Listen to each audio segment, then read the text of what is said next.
His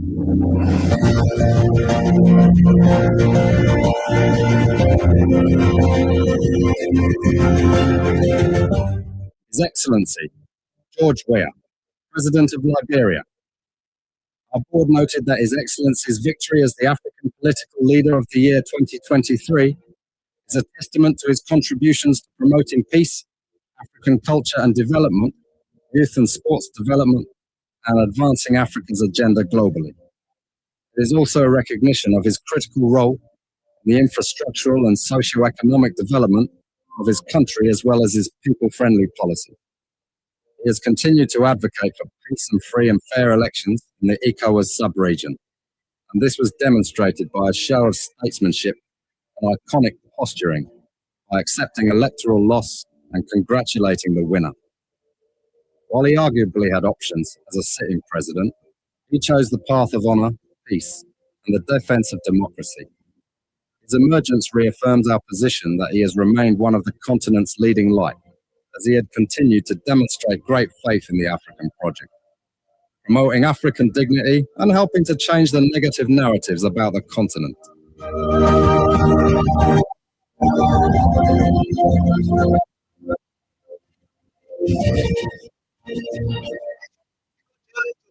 We are citizens. If there is one way that our country is safe, we cannot practice in our respective professions. When we are at war, pastors will not be respected to go to church to preach. When we are at war, medical doctors will not be able to go to hospitals except on a coercion or sanitary condition. When we are at war, lawyers will not be able to go to court to practice. That's why when you see these things happening, whether you are a lawyer, whether you are working a profession, you got to step down and protect your country so that that country will provide an avenue for you to be the kind of person that you want to be. And that is where we are now. What happened yesterday was wrong. It's still wrong. And no matter what it is wrong. We are seeing things happening in this country, and people are now seeing it as being right because their star is there. And these are things that we got to be stand up to be a patriot. You have to stand first on the side of the law, because the politicians will go away. The regime will pass away, but your country will stay. The law will stay. Your patriotism vow will continue to stay on. And these are things that we got to stand up for. It doesn't matter how people feel, what kind of side you want to be on. We just got to speak to the truth, and that is very much important. I see in the next few months a nicer country, a very noisy country, rowdy country, a heavily divided country, a very tough economy, a sense of elitism by those who are coming at the hem of authority. The coming in of the Unity Party is going to multiply the economic woes, the economic conundrum, the economic quagmire, the suffering of the Liberian people is going to multiply. We are not prophets of doom, but the reality will come. Mr. President, recently we witnessed the demolition of the CDC headquarters in Comotown, which was carried out through a court order. How does the administration ensure that such enforcement action is done fairly and without political interference? The law is the law. It's not the government. It's the government implementation of the law. The police were ordered to do it, and they did it. If that demolition is removal of the people from premises that don't belong to them according to the law. Why will George Weah, who is tempted by a Joseph who was drowning in his Egypt land, who was dead, very red up, dead sting, you can find him passing around, practically dead and useless. Why such a man conduct? They knew we are that you will stop the work and then lose God's own mission to take you to the promised land. That was the test of time today for George Weah. If George Weah had reacted, you are following the place of Moses. The Liberian National Police commenced the Congress for Democratic Change, a discipline, calm, and statesmanship demonstrated during the recent eviction process. The respect for the rule of law, despite the deep sentimental value and history attached to the property, reflects a maturity that strengthens Liberia's democracy. This moment is not only a testament to CDC's leadership, but also a reminder to all political institutions and citizens that our democracy grows stronger when lawful decisions are honored peacefully. Today, you have a rebel police director who thinks that he has around. And the worst thing about all these people, they all benefited from the magnanimity of George Weah. Ranging from people on the bench of the Supreme Court that got letters from George Weah. If some of them choose to pay him back with evil, it's up to them. The very Gregory come out today. He worked in the previous administration when Weah came. He also got another letter again. When he chooses to do what he's doing, it's up to him. But one thing I can tell you for sure is this is how we had always been molded. That's how God has already molded Weah and catapult him into success. He will suffer rejection, denigration, humiliation. That has been his life. How can you make somebody who has been down the line their shame? The person has gone through shame. They have gone through disgrace. They have done everything they cared. Whatever people thought and were laughing at them, they surmount everything and catapult themselves into becoming someone who is towering that the whole world can look at today. How more can you do? You think you're bringing that person down? You're just hurting yourself. In fact, what you are doing, you are destroying yourself. You know what it takes for you to proud in yourself of being bad? When people are looking for goodness, you're becoming a bad person. Just we would never ever buy in to your tricks. Just we would never ever buy in to your tricks. Just we would never ever buy in to your tricks. Just we would never ever buy in to your tricks. Just we would never ever buy in to your tricks. Just we would never ever buy in to your tricks. You would never ever. Liberia National Police. This government assigned security to the former president's house. This government is capable of bribing any of its security to plan any evil in the former president's house. This government has done so many things that have questioned the credibility of the president. They have manipulated the law. They have manipulated security. The president has interfered with investigations of other issues that we know of. There's nothing this president cannot do to make sure that George Weah is out of the way so the United Party can continue to maintain the presidency. This government assigned security to the former president's house. This government is capable of bribing any of its security to plan evil in the former president's house. This government has done so many things that have questioned the credibility of the president. They have manipulated the law. They have manipulated security. The president has interfered with investigations of other issues that we know of. There's nothing this president cannot do to make sure that George Weah is out of the way so the United Party can continue to maintain the presidency. Nothing this president cannot do to make sure that George Weah is out of the way so the United Party can continue to maintain the presidency. Nothing this president cannot do to make sure that George Weah is out of the way so the United Party can continue to maintain the presidency. Nothing this president cannot do to make sure that George Weah is out of the way so the United Party can continue to maintain the presidency. Nothing this president cannot do to make sure that George Weah is out of the way so the United Party can continue to maintain the presidency. And I can tell you, this is a bad example. If the former president, the police should go there. So, my name is Magella Cooper. I'm the senior political advisor to His Excellency Josiah Boakai, President of the Republic of Liberia. I also happen to be the spouse of the Speaker. My name is Magella Cooper. I'm the senior political advisor to His Excellency Josiah Boakai, President of the Republic of Liberia. I also happen to be the spouse of the Speaker. My name is Magella Cooper. I'm the senior political advisor to His Excellency Josiah Boakai, President of the Republic of Liberia. I also happen to be the spouse of the Speaker. My name is Magella Cooper. I'm the senior political advisor to His Excellency Josiah Boakai, President of the Republic of Liberia. I also happen to be the spouse of the Speaker. My name is Magella Cooper. I'm the senior political advisor to His Excellency Josiah Boakai, President of the Republic of Liberia. I also happen to be the spouse of the Speaker. Yeah, a social security card. Richard jumped to Massachusetts, married another woman unknown to me. Through the immigration document, later on I came to find out he has committed bigamy, which is a criminal offense. So I came to Liberia, I filed for divorce. He got property for me, and he got real money for me. So they were all in the newspaper. So I know my way around. These are the court papers as a matter of fact, on December 22nd again, my lawyer went and reissued the re-summons. Rachel is dodging. Why can't he accept the divorce that I need from him? Rachel knows about the divorce. He's running away. He will not accept it. Running around the place. Like I said, it's not about me versus any woman. I don't want him. I need my divorce. Over 10 years, I need to free myself. Okay, I'm Sandra Kuhn Jr. Elder brother to both of them. Cecilia Kuhn and Rachel Kuhn.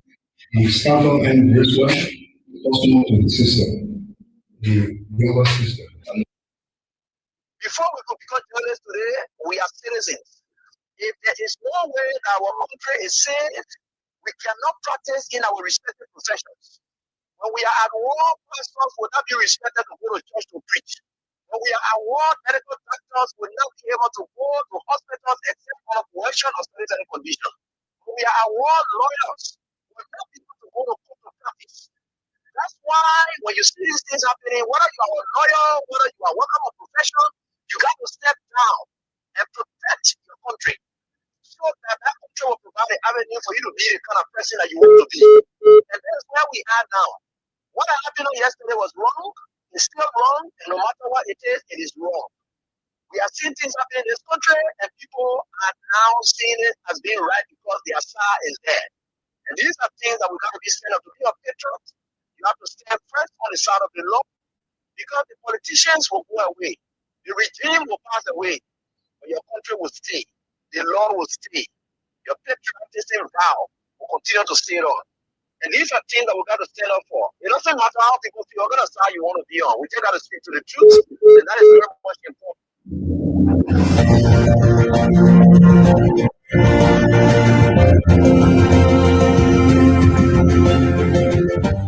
His Excellency, George Weah, President of Liberia. Our board noted that His Excellency's victory as the African Political Leader of the Year 2023 is a testament to his contributions to promoting peace, African culture and development, youth and sports development, and advancing Africa's agenda globally. It is also a recognition of his critical role in the infrastructural and socio-economic development of the country, as well as his people-friendly policies. He has continued to advocate for peace and free and fair elections in the ECOWAS sub-region, and this was demonstrated by a show of statesmanship and iconic posturing by accepting electoral loss and congratulating the winner. While he arguably had options as a sitting president, he chose the path of honor, peace, and the defense of democracy. His emergence reaffirms our position that he has remained one of the continent's leading light, as he had continued to demonstrate great faith in the African project, promoting African dignity and helping to change the negative narratives about the continent.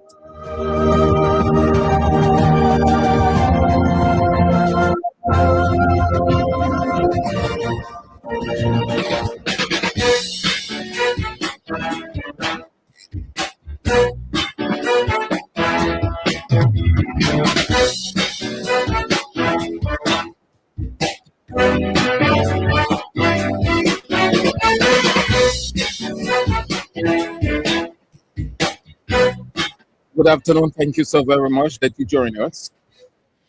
It's Real Talk, Kings 88.5, on this 5th day of January 2026, the reign of Judah Christopher. It's a great day. Thank you all for coming on. We appreciate all of you. Great people. Yes, we've got the bits and pieces, and then you can have your say. What a day. Another full week we have embarked upon with God hovering us. Yes, it's real talk.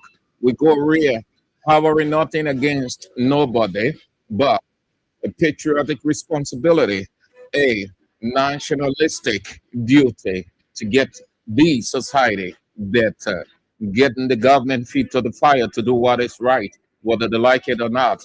Yes, it's real. We got real. They say the truth hurts, but the truth takes you to another level. I'm Sam Andrews, as always. Sam Andrews.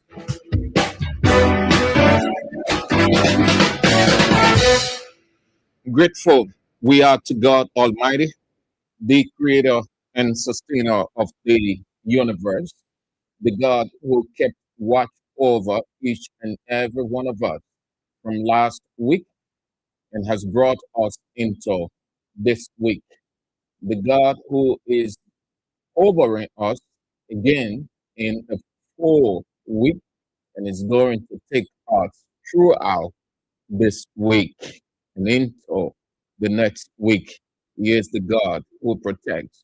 We are grateful. He is the good God, mighty good God, the God who never fails, no, but fulfills every word that he utters in the fullness of time. And so we call him holy. He is the holy God. And this is how we get started. How do you call him? We call him holy. His name is holy. Let's go. Let's start this way, committing it unto God. Norman McCircling. Barry, USA, Arizona Phoenix, Peter Tokba, Dupont Row, Fred Pega, 11th Street Sinker, Doris Smith, Abraham Biotwan, ELWA, Matthew Choloplay, Boakat Zodwa, Gardnersville, resident Solowat Corsia, Gardnersville, New Georgia Estate, Stanley Small, David Tokba, Omega Old Fee Community, Yasa Sharif, Ziki Peko, Bapin Paul Lee, Johnsonville, Melvin Terry, Meritule, New Georgia Estate, Fatu Conan, Magabe County, Henry City, Caldwell, New Georgia Grace Corner, Philip Tukpa, Dallas, Texas, Edward Saka, Omega Community, Zoe Diamond Jensen, Claudie Allison, Delaware, USA, Abdul Fode, Vitan, Vinicius Bear Jr., New Curtown, Claude DePaul, Stephen Yakari, District 2, Lower Makibi County, Darlington Taylor, Stanley Boso, Paris Lobot, New Jersey, USA, Aweli Sedi, Police Academy, Benson Dario Victor Broad Street, Abel Dolo, Royal Always Va, John Towelli, SKD Boulevard Junction, D16, Juju One Way, Jeremiah Labla,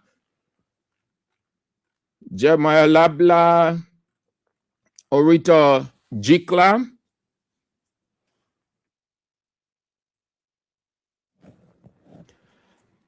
Musa Sharif, Augustus Down,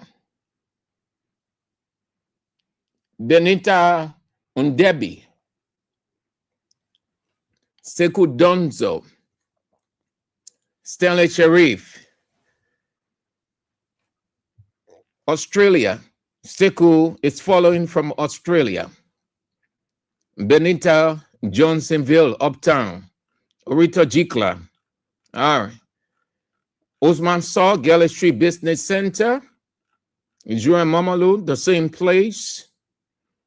All of you, great people. The chairman himself, we can get started without acknowledging the chairman, but first let's bring on our dear beloved sister, Orita Sunday Way Choir. Thank you for coming on. Hope that you are faring well. And thanks for the concern of the institutional and individual concern. Thank you so very kindly. We do appreciate everything, Orita Sunday Way Choir. And hope that you are faring well presently. The chairman, the one and only chairman, you always, yeah, the chairman for life. the common chairman, common citizen chairman, not aristocrat or bourgeois, like the vice president put himself in that aristocratic bourgeois position that when his convoy is coming, the former president must pack proud. The chairman is not a proud person. The chairman is down to earth with everybody. The one and only chairman. Yes. Roman Rico, Kenneth Ball, or Latupan for short. Great. All of you great people. Thank you. Let's get started. Rita, that's Rita Christine Hayes. You are on. Thank you so much for coming on, Rita. Stephen Coca, my dear Gian brother. Hope that you are faring well. Good to see you. All of you great people. Time is of the essence. Today is Monday. Let's get the week started this way. Ghana's government has entered formal negotiations with Ukraine to secure the release of a Ghanaian national detained as a prisoner of war. The man was reportedly captured after joining Russian forces and participating in combat operations in Zaporizhia region. Ghana's Ministry of Foreign Affairs has verified his identity and is now pursuing all diplomatic avenues to ensure his safe return.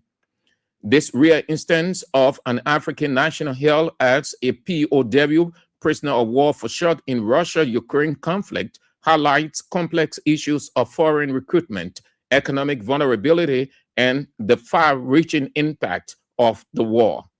The African Union has expressed a deep concern following the United States military intervention in Venezuela and the detention of President Nicolas Maduro. The African Union calls for dialogue, respect for international law, and peaceful coexistence among nations. A strike blame on the Democratic Republic of Congo's army killed at least 6 people in territorial control by Rwanda-backed M23 fighters in the east. According to AFP news agency, the attack also wounded at least 41 people in Masisi, a key breakfast for the North Kivu province capital Goma, which fell to the M23 at the beginning of 2025. Meanwhile, violent fighting broke out on Saturday between the Rwanda-backed M23 armed group and pro-Kinshasa forces in several towns around the strategic eastern DR Congo city of Uvira. The resource-rich east of the Democratic Republic of Congo, which borders Rwanda as well as Burundi, has been beset by 30 years of continual violence. Armed men have violently stormed a village in Nigeria's Niger State, killing at least 30 people and looting shops. The attackers came from a forest near the village of Kasuwan Daji on Saturday and set fire to the local market, looted shops, and kidnapped an unspecified number of people. The gunmen entered the town on motorcycles, carrying weapons, rounded up people, and then proceeded to slaughter them, while others were shot.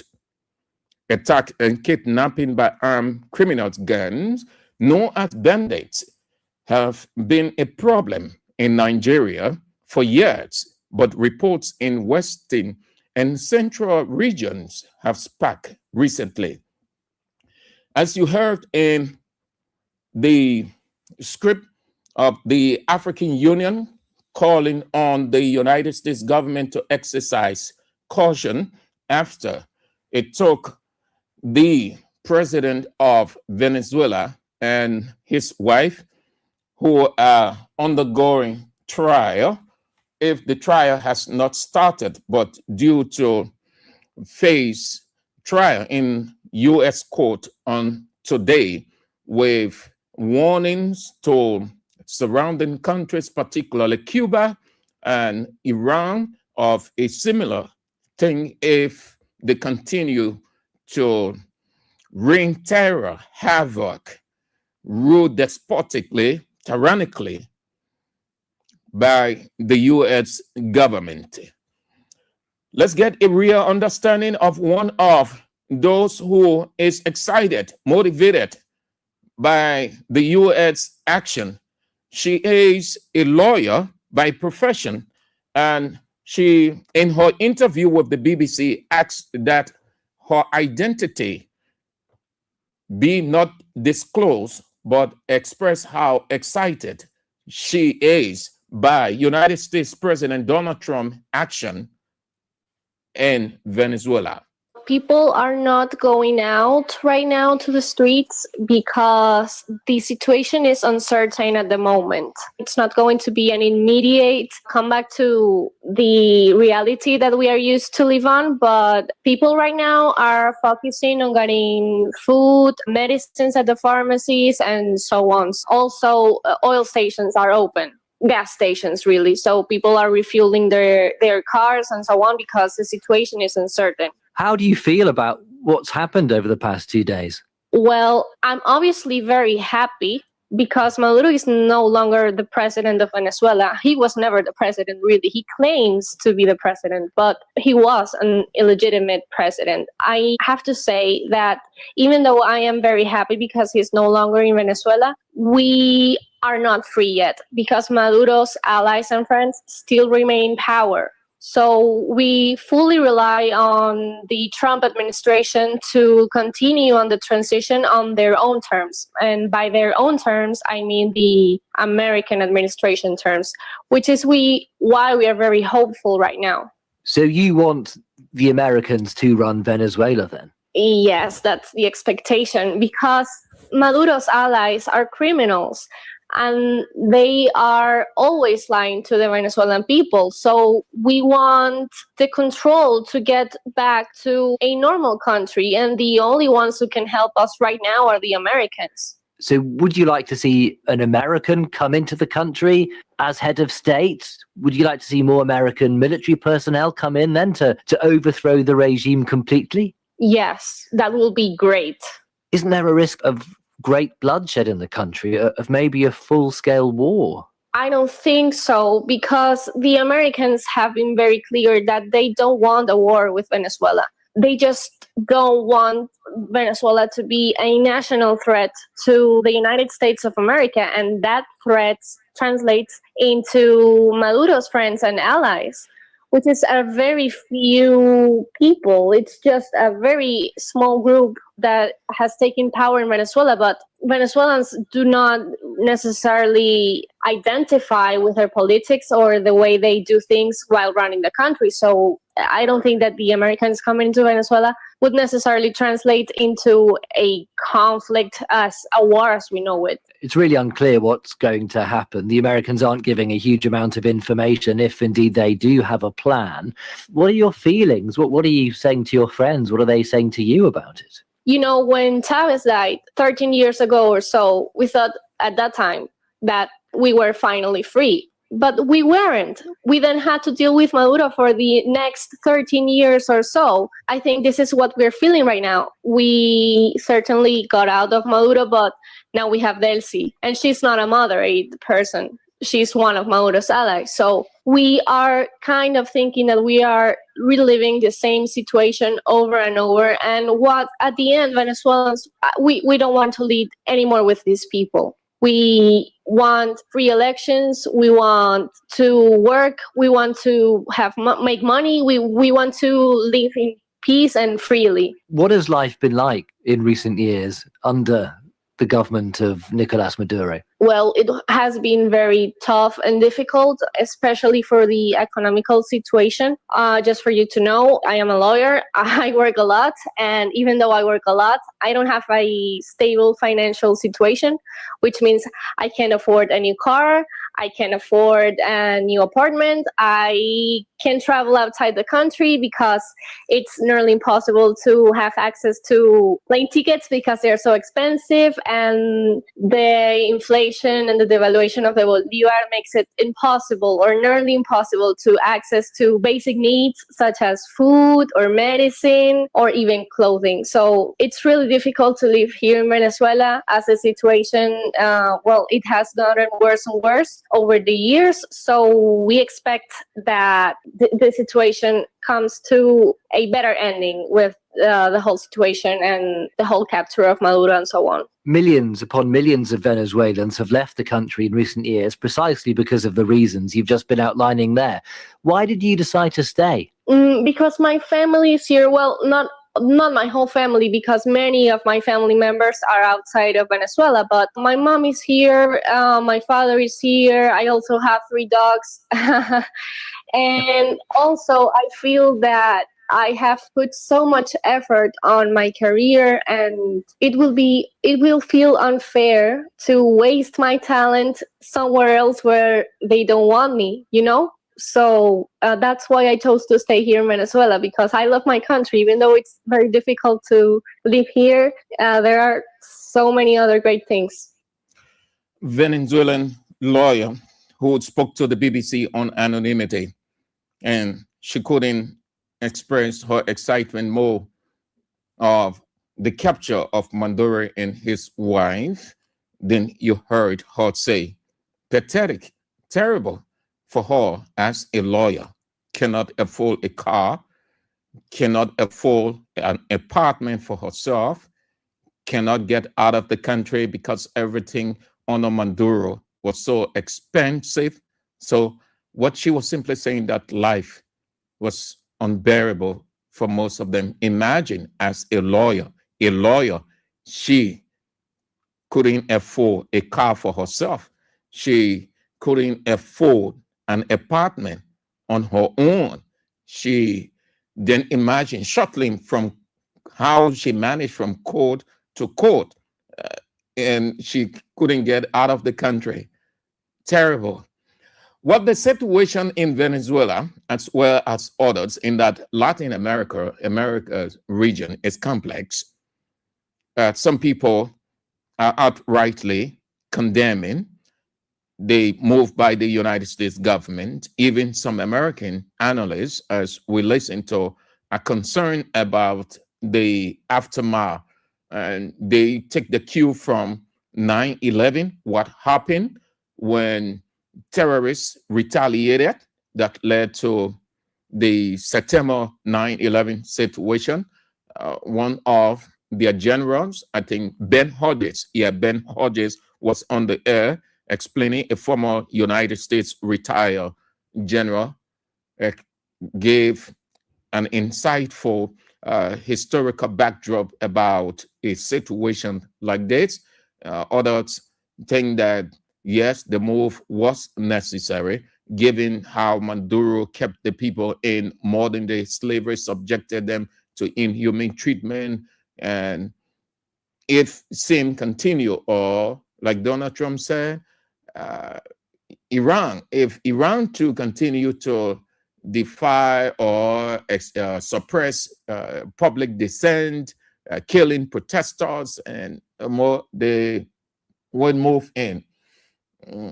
Donald Trump will go down in history for who he is. The entire situation is a complex one, a fluid one. I can tell you that Donald Trump is right and the other people aren't right. It's good that he went in, or it's not good. But that's why it is global issue for everybody. So you can have your say. That's why you follow information. We are in the world of information. Get fully involved nationally and globally. Don't say it is not the people's thing. Listening to Donald Trump this morning, he mentioned Iran. And he was specific about how protesters have been ill-treated, suppressed, and killed. And I thought on Liberia, under the Unity Party-led government, the only difference is the government here is not killing, but the government is suppressing dissent. The government is preventing people from expressing their right. The government is preventing freedom of assembly. It amounts to the same thing. Yes, if you can give the people the right due them, you suppress opinion, you suppress freedom of expression, you suppress freedom of association. It is the same as Iraqi situation, like any other situation. And that is why till now the United States government is skeptical of giving Liberia a dime, quote unquote, from that MCC compact. Because these are key things to look at. When you get ready, you put water all over the place. You create that kind of atmosphere. Once the international community sees such, they tell you that the government is despotic. You will think that you are democratic. You think that you are open. You think you are keeping the country safe, but you are stifling dissent. You are suppressing democratic tenant, key democratic tenant that the world, the international community use to grade any country and to put a dime into any country. Gregory Coleman will order his people to put armed men all over the place, displaying. You see them, you can hardly see their face, as if Liberia is going to war with another country. When Donald Trump was explaining that, and he mentioned Iran specifically, suppressing political dissent, suppressing people's right, protesters can have the right to express themselves, neither assemble or thought on Liberia, the government. Because you see, let an institution come or the citizens of this country say, we are assembling XYZ. The government will put out all of the Moads. They will bring out all the armed men and the sophisticated arms outside. What you are simply saying, nobody dare do anything. There is no right here, no human right, no democratic right. We control. This is the Machiavellian theory we are using here. We determine the pace.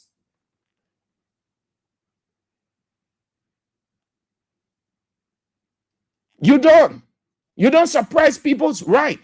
George Weah stayed here 6 years. He never suppressed freedom of expression, freedom of association.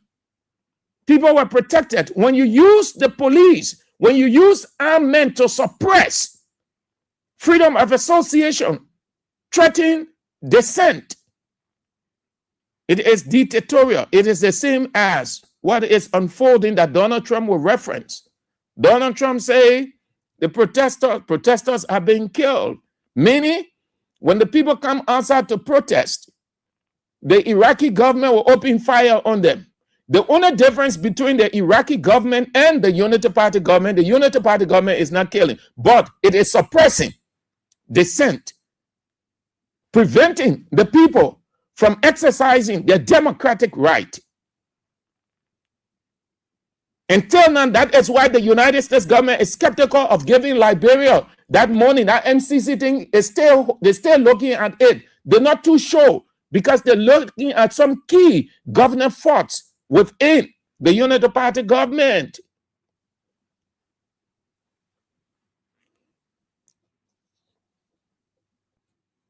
When Donald Trump was explaining, I think I should bring Donald Trump on, so you're here for yourself. Those of you who don't have the time to follow international news. So you hear him say, when he came to Iraq and said that the government, he will move if they continue to kill protesters. Protesters are people who move per the Constitution, the rights enshrined unto them to express to their government, just as the people in Liberia would do. And the government of Iraq would say no and threaten the people and move in with iron fists. So when he was talking about it, I said, but that's the same. The only difference is the government of Liberia is not killing, but it is suppressing political dissent and preventing freedom of assembly.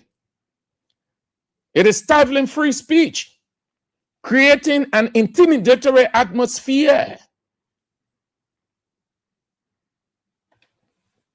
All right, that will be doing it for that.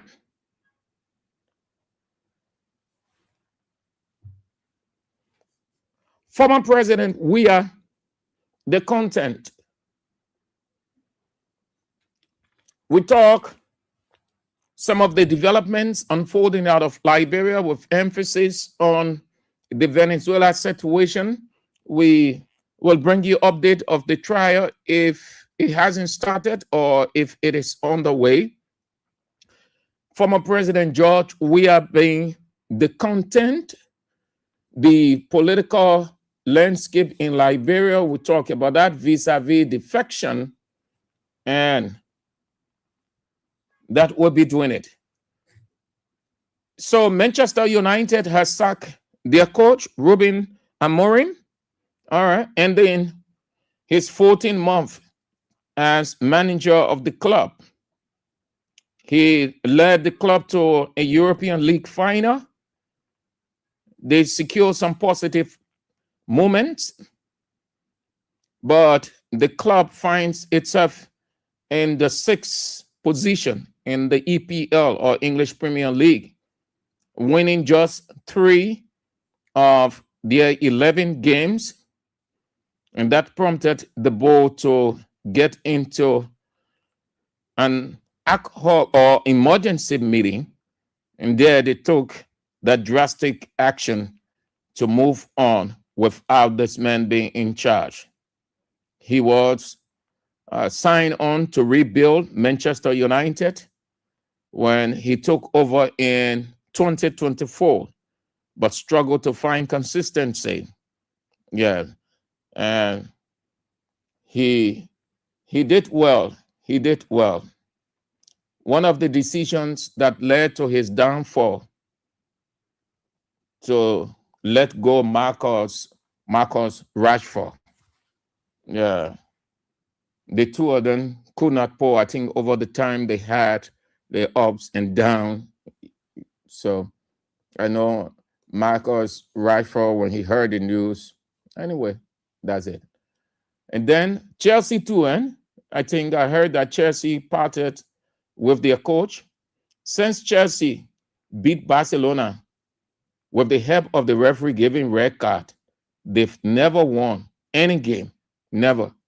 And I don't think they're going to win any game anytime soon. I see Chelsea going all the way down 6th or 7th or 8th place. For Manchester, 6th place, they might likely go down to 8th or 9th, or they are demoted.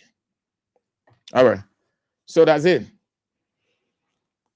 Former President George Weah, the content. Former President George Weah, the content is the caption of what I'm about to share with you. He is the content. He is the content of Unity Party and its surrogates. He is the only giant they see going against them 2029.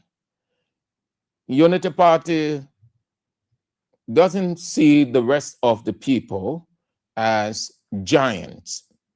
The rest of the political leaders,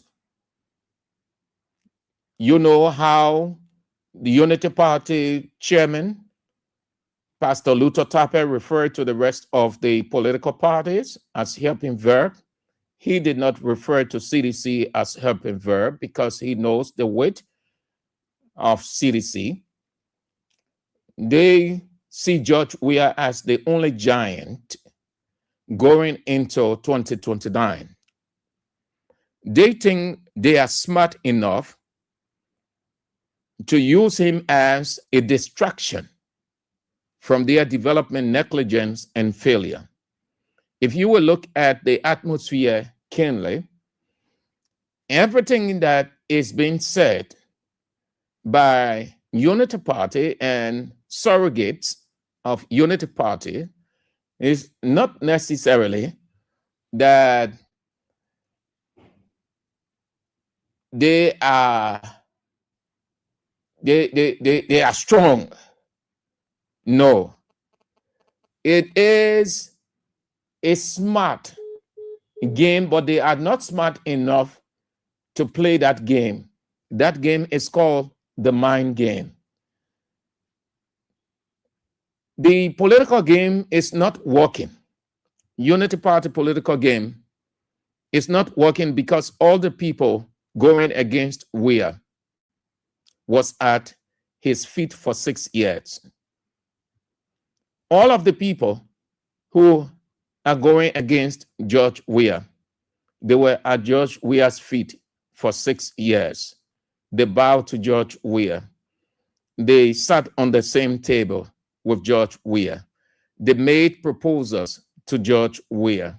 They said a number of awful things about other people who were in opposition, Unity Party people. They made proposals or suggestions to George Weah what to do against those people in opposition. Unity Party then, they talked a number of awful things against Joseph Yeman Boakai when he was in the opposition. They were running for re-election with George Weah. They weren't talking about defect. They weren't talking that George Weah did not do this, did not do that. No, they were campaigning, and they did campaign along with George Weah for re-election or a second term. So all of them were at George Weah's feet. They are not political heavyweights against George Weah nationally. All of those people, they are not political heavyweights against George Weah nationally. George Weah is national. The rest of the people aren't national. When I say national, I'm talking about influence. You can be a political person, but you can only be narrow to a certain locale, to a certain place, given who you are. George Weah transcends every area, Liberia. The name George Weah is a national household name. The rest of the people, the names are not national household names. So they are not political heavyweights against George Weah. They have little influence in their respective areas. No disrespect to them. Everybody is unique in his or her right and ability. But nationally, they are far below George Weah. Again, as I've always said, they are campaigning for George Weah. You may think they are, or your understanding of campaign is vote for this person. This person is this. You're used to those kinds of expressions. That's what you know because they are speaking direct. Campaign message also involves saying disparaging things about a person. And the people who are hearing it soon realize that you are not mature enough. Instead of sticking to the issue, you tend to go on the person's person, meaning that you do not have what it takes. Right there, they can take you serious. It is against that backdrop that the people who put everything together, they say, no. Instead of going to the man and say, Sam Andrews did, Sam Andrew died, Sam Andrew did, say, this is what we have done, and this is what we're going to do, and this is how we see the future, because that's what the people want to hear. But when you can tell the people nothing of such, and you're only talking about your colleague, you are promoting the person, you are campaigning, you are selling. It's a simple psychology. You are telling the rest of the people, this is the character. This character is better than me. This character is supersonic. This character is influential. This character is this. This character made me who I am. So understand it that way. Everything that you see these guys are doing, they are campaigning for George Weah. George Weah already a national figure. So they are adding spice to an already existing political weight that George Weah is. He does not need any one of those who left him. George Weah does not need any one of those who left him. It is George Weah who made people, who makes people, and people don't make George Weah. It is George Weah who makes people, who made people, and not people, not a person, not people making George Weah. I thought to share it with you people this way so you understand a simple political metrics. Look at George Weah in himself as George Weah. Does he need anybody?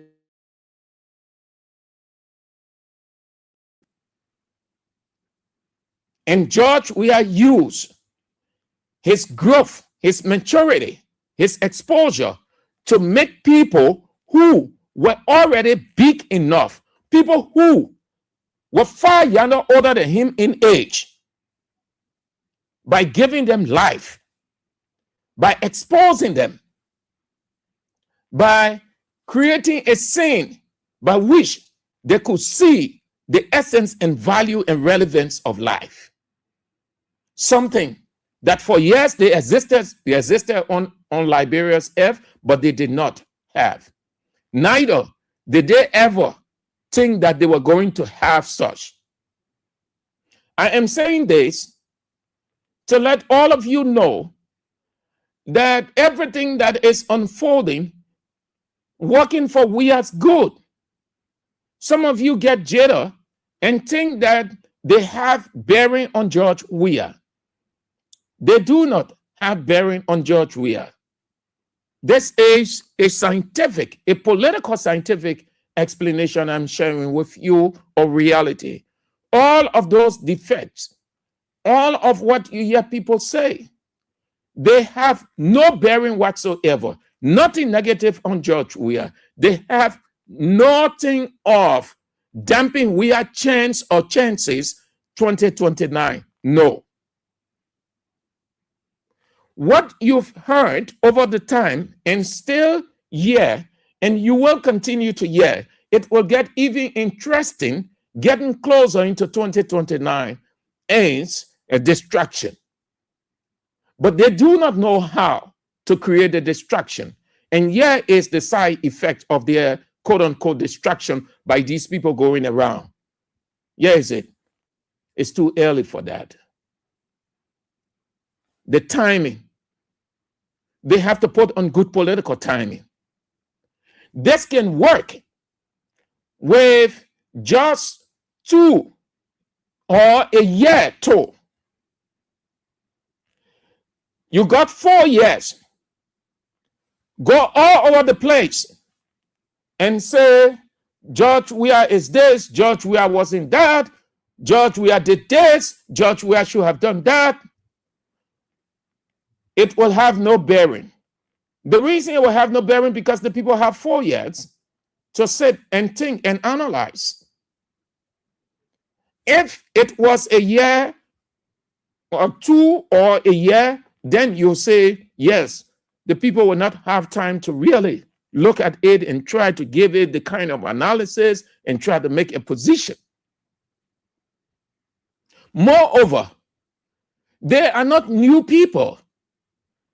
All of the people who are saying all of these things, they are not new people. They are not people that the country have not known. They did not drop from the sky or the utopia. They've been here. And everybody saw their lives. Everybody saw how they left from one level to another. So they are not new. The people will only be convinced and listen and accept what they are saying if they were new people.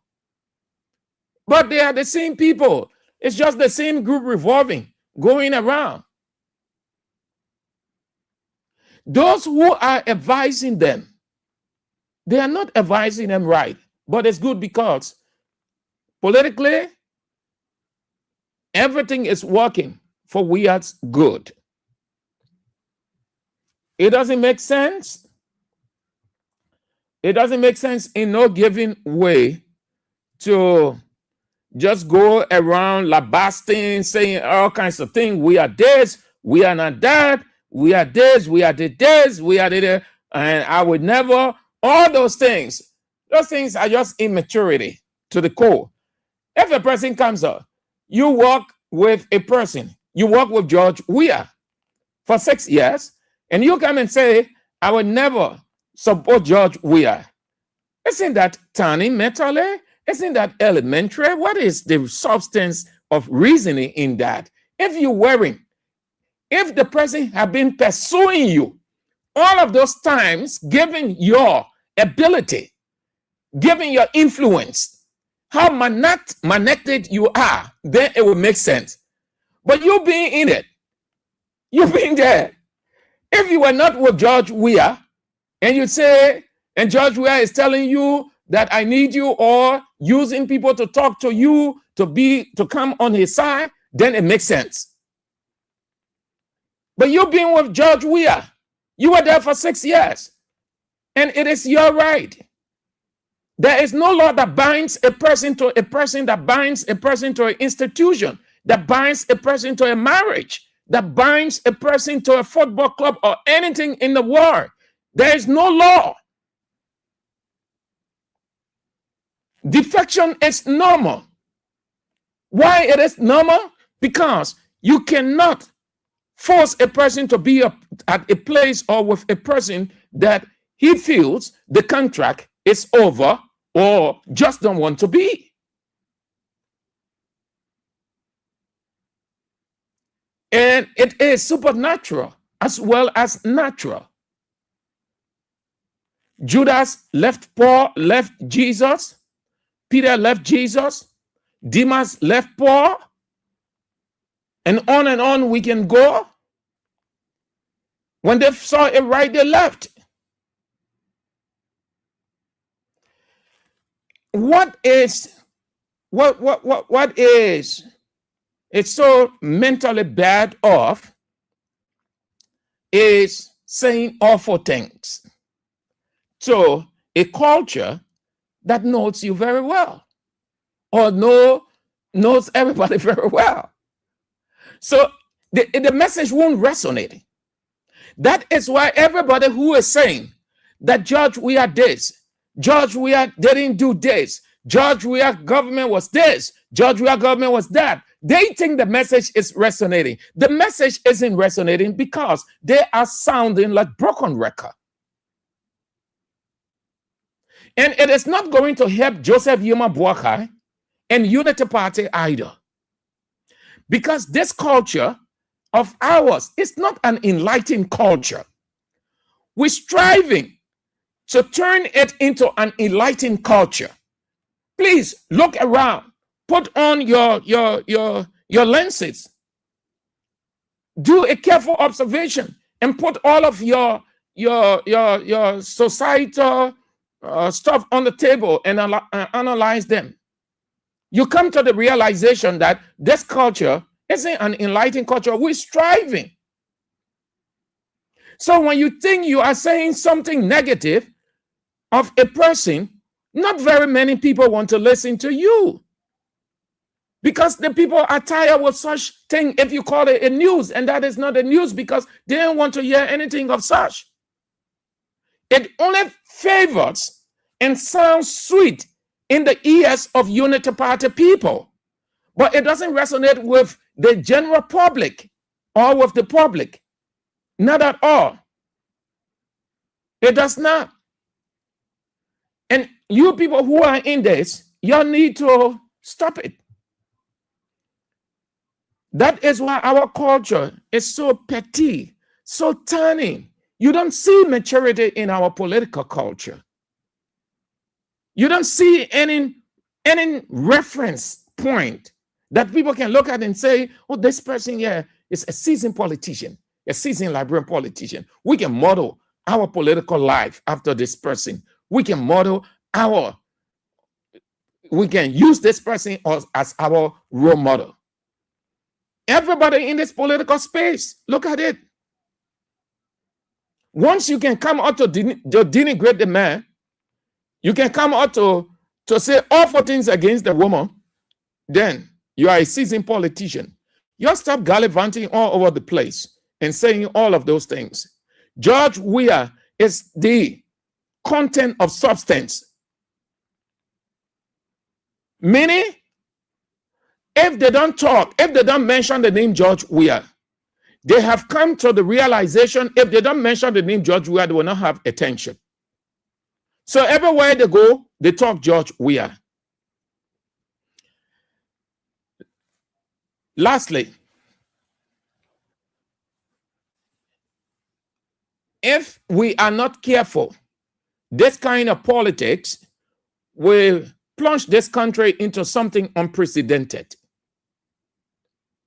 Mr. President said in his New Year's message that the people of Liberia should lower the temperature of national discourse. Let me quote him word for word. He said, let us lower the temperature of our national discourse. What Mr. President was referencing, the frequency at which discussions of all kinds were taking place, and he soon realized that given the frequency of those discussions, it was degenerating into personal attacks, grudge, and every other thing. People were going too personal. He soon realized also that people will now live with it for years and they will use it against people in the future. When you take on, when a certain group of people in the country or a certain segment of the country just focus on one man and just portray that man as if he was the first man in Liberia and God gave him everything to develop Liberia, all of the resources and everything, and he refused and did nothing. That's the kind of vexation you see in the people against George Weah. And in this situation, God comes in on the side of George Weah, because when everybody is against one man, God stands to support that one man. It's immature. It's not the kind of political culture. This is a new kind of politics, and it will degenerate into something else. When you leave a political institution or a religious institution, academic institution, media institution, social club, whatever, you participated in everything. You participated in meetings. You suggested bad decision. You supported some decisions that were not right. You come out and portray the head of that meeting as the bad man and you as the good man.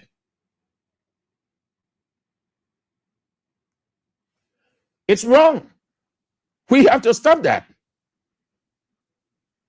We have to stop. So, yeah, is it when I said that the rest of the guys, they're not national enough. George Weah is the most popular man in this country. Popular than everybody, popular than all Unity Party people, popular than Joseph Yoma Boakai. George Weah is the political heavyweight, the giant that Unity Party is afraid of. The rest of the guys who are doing what they're doing, they do not have that national ability. Let me try to be specific. I try to stay off being specific, but I can deliver it this way without being specific so that you understand it. Listen, one of the guys goes on the radio and says that he is sticking with Joseph Yoma Boakai. And even if Joseph Yoma Boakai doesn't contest 2029 and he put forth a name, he will support that person. That is unright, but it's not on national influence. Because that character only has influence in Lofa County. Given all that they have done, you can be a senator of Montserrado County. I can tell you all of those guys, they have lost their essence and relevance and majority in Montserrado County. Where their strength is, and they know that from the political reasoning. That's why they're focusing their time, energy, and resources in Lofa County by their political reasoning that Lofa County, that we should not get even 10 votes from there, which is impossible. But they are telling you that there where the strength is.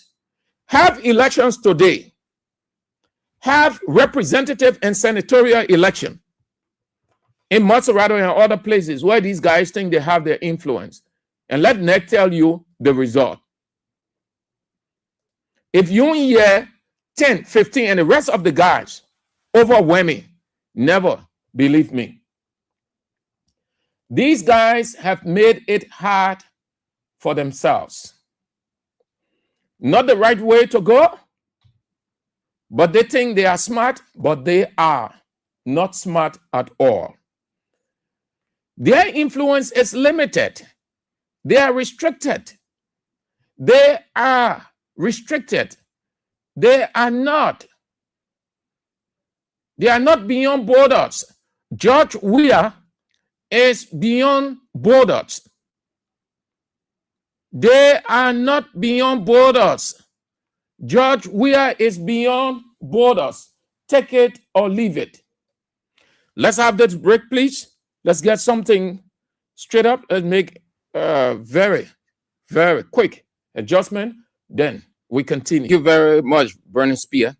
So Weah is national. Weah has everything the country. These guys think by saying what they are saying, going from place to place, as soon as they said the next thing that comes out of their mouth, Weah. So they think now they are saying something good. They think they are politicians. Ironically, they are exposing their limitation, their political immaturity. Instead of telling the people, you being XYZ or you are what you are, you want to tell the people what you have done, what you intend to do, how you intend to do it. But you're not telling the people anything. You sit down for 30 minutes, 45 minutes, 1 hour, and it's on, and George Weah is the content. It means you are telling your listeners and your hearers and whoever that George Weah is significant than you. George Weah is better than you. When you talk about somebody, you just talk about one person. Everywhere you go, you talk about one person. Not only are you showing, not only are you bringing the clown out of yourself, but you're telling the rest of the people that this man is important than me. And everybody sees you as a clown because they get tired hearing that. I cannot tell you how people are tired hearing this whole thing every day. George Weah this, George Weah not that, George Weah this, George Weah not today, George Weah not coming back. People are just tired hearing that. So much so that the government used 2 years with its surrogates to say George Weah not coming back today, that they have nothing to show. You distract yourself by such when you think that you are distracting the next person or you are doing what you are doing. George Weah begins his nation tour anytime soon, just in Monrovia. If George Weah came outside and said, I just need to see the people, there will be accidents, people will get hurt, businesses will be disrupted, and on and on. Because George Weah is a magnet. Every time you people go on to talk about George Weah, you're increasing. You people are diminishing nothing of George Weah, but you're increasing George Weah's ability. You are telling the people this man is important. You think you're diminishing Weah's character. You think you are diminishing Weah's chances. Oh, come on. You got to put on good political reasoning. People.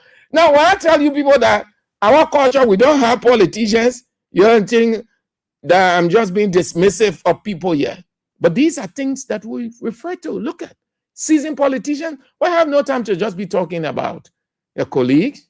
No. The people should be saying that this man is this man has done this, this man is doing this. 2029, this man will do more.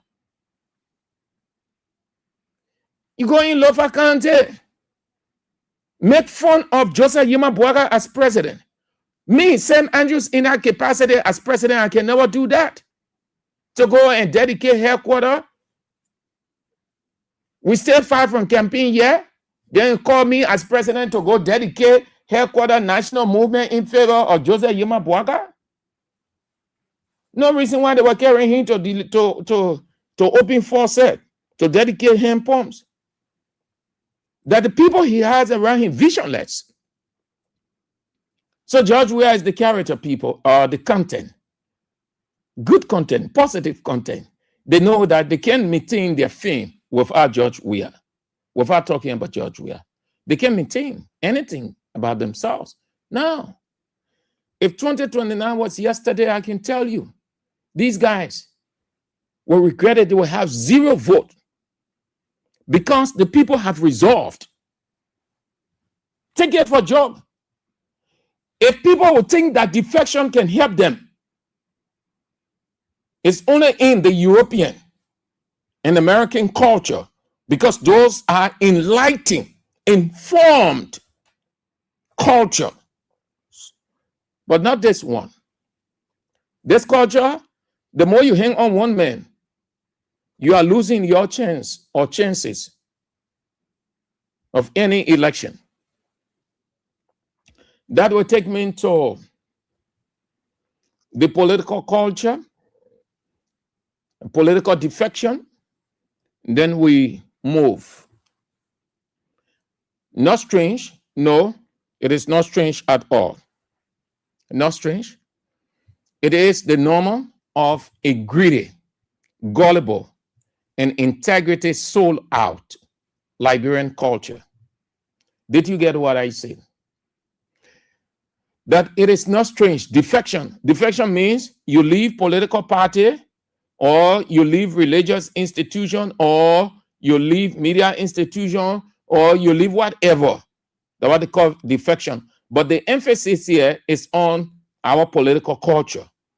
That normal thing. I told you people of the number of people that few are named. Demas, Judas, Peter, what the other guys? Several. Just look up the Bible, see the number of people that left, and nothing happened to them. Nobody bothered them. Nobody bothered. Jesus said, one of you here will betray me. And what betrayal can lead to? The first thing that registers in any betrayal mind is defection, meaning when you do the act, you're going. A betrayer does not stay. A betrayer plans to leave, does the act, and goes.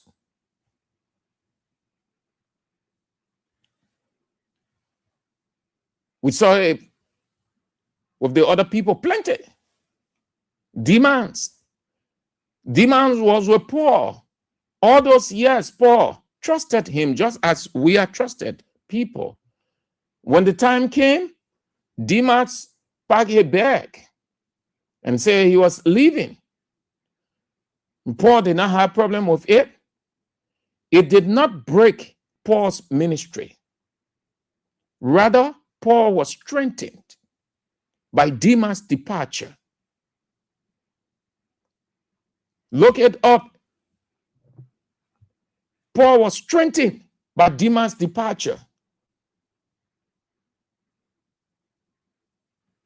Defection is nothing new. Defection is not news.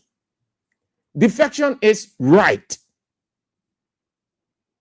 But you want to do it in a manner that you have the respect of the people, the institution you're leaving, that you can go back anytime, that you can still see yourself as family of those people, that you people can still mingle. Defection. Defection means leaving, and nothing binds a person.